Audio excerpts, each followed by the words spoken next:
Yves Actuel, chef de service de pédiatrie au CHU de Martinique. Donc je coordonne le centre de compétences CEREDI des déficits immunitaires des Antilles. Il s'agit d'un centre de déficit immunitaire héréditaire. Il y a les déficits acquis, essentiellement le VIH, mais également les traitements immunosuppresseurs.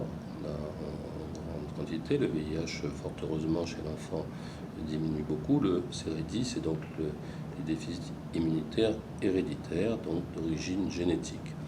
Un déficit immunitaire, c'est un fonctionnement anormal, soit quantitativement, soit qualitativement, du système immunitaire, c'est-à-dire globalement de l'ensemble des différents types de globules blancs qui communiquent entre eux et qui sont là pour assurer la défense de l'organisme. Donc les enfants atteints de déficit immunitaire sont susceptibles à un certain nombre d'infections qui souvent diffèrent selon le type de déficit immunitaire et sont d'abord repérés par leurs complications infectieuses et par le type de complications infectieuses qu'ils font. Alors, il y a d'autres manifestations, souvent plus tardives des déficits immunitaires, qui va se rattacher à un autre centre de compétences que l'on a, qui sont des manifestations auto-immunes, c'est-à-dire que des enfants qui, pour le coup, font peut-être ou non des infections, mais en tout cas, vont avoir leur système immunitaire qui va être dirigé non pas contre les germes, même s'ils arrivent à s'en débarrasser, mais contre des antigènes du soi, et ils vont faire des maladies, souvent précocement, qui vont ressembler à des maladies auto-immunes qu'on voit chez les adultes plus grands, type lupus ou autres. Et ces enfants vont être suspects d'avoir également un déficit immunitaire héréditaire. Alors pour ce qui concerne le laboratoire, on a un laboratoire d'immunologie à Fort-de-France, en particulier avec une ingénieure qui s'occupe assez bien de la cytométrie de flux. Malheureusement, on a perdu un petit peu la direction puisqu'on avait une PU qui était le professeur Duhem, qui n'est pas resté en Martinique, ce qui fait qu'on ne développe plus, en tout cas, de nouvelles expertises en Martinique pour améliorer la recherche du déficit immunitaire et que la plupart des bilans complexes vont voyager. Alors, ça pose quelques difficultés. Souvent, le laboratoire parisien du professeur Picard va nous demander un témoin parce que, en particulier pour ce qui est de la cytométrie, pour l'étude des lymphocytes, ça voyage assez mal. Et donc, voilà, on peut avoir des petites modifications du résultat. Et voilà, on aurait préféré avoir l'ensemble des examens sur place. Les examens génétiques ne posent pas de problème. La génétique, ça voyage toujours bien.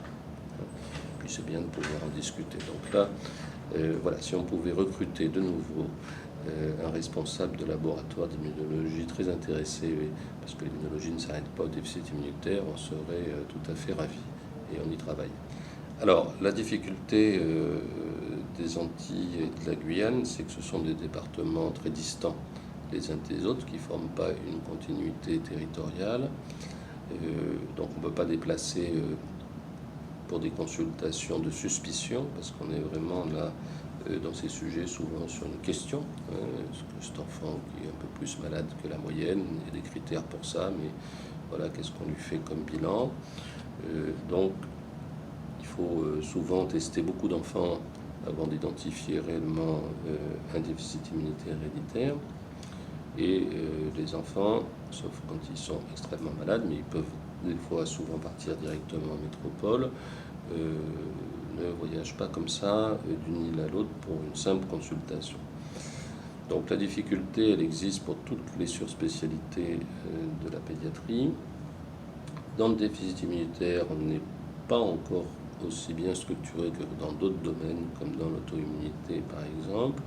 Donc il y a quelques échanges d'avis par mail, mais les RCP ne se sont pas encore bien développés. Il faut multiplier les compétences parce que voilà, pour l'instant on n'a pas de jeunes médecins qui se sont beaucoup intéressés sur le sujet, mais en tout cas ils se sont tous inscrits pour la journée de demain, donc ils ont l'air très intéressés. Donc peut-être qu'on va en avoir quelques-uns qui vont se former et ça libérera un petit peu de temps pour essayer de faire du travail en réseau sur des maladies qui restent à la fois très rares. La particularité des déficits immunitaires, c'est que l'ensemble des déficits immunitaires sont quand même rares et que c'est plusieurs centaines de maladies, donc c'est chaque fois des expertises où on a quand même bien besoin de l'aide du centre de référence.